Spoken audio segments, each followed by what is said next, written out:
transporting a cake long distance may seem like a daunting task. However, with the right precautions, you can safely transport your cake so it arrives looking beautiful. How to transport a cake long distance. 1. Use a good cake carrier. A good cake carrier will be made of plastic or another sturdy material and have a handle for ease of use. They will help keep your cake fresh and prevent it from getting smooshed. 2. Use non-slip mats. A silicone baking mat that is larger than your cake will work just fine. Make sure it is placed on a smooth surface to help ensure your cake will stay in place. 3. Put your cake on a flat surface when possible. Consider carefully placing your cake on the floor where nothing will bump into it.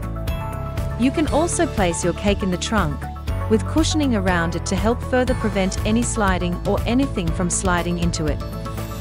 4. Try to avoid using soft fillings in hot temperatures. When traveling a long distance in warm weather, you want to try to avoid using soft fillings.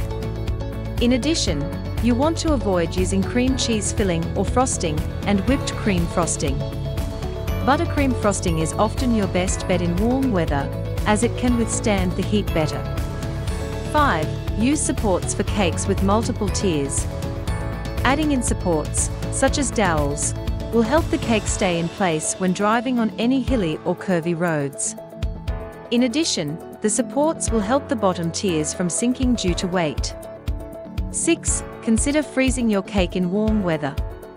If you know the weather is going to be hot when you are traveling, consider freezing your cake prior. This is especially a good idea if your cake has cream cheese frosting, whipped cream frosting, or fillings. 7.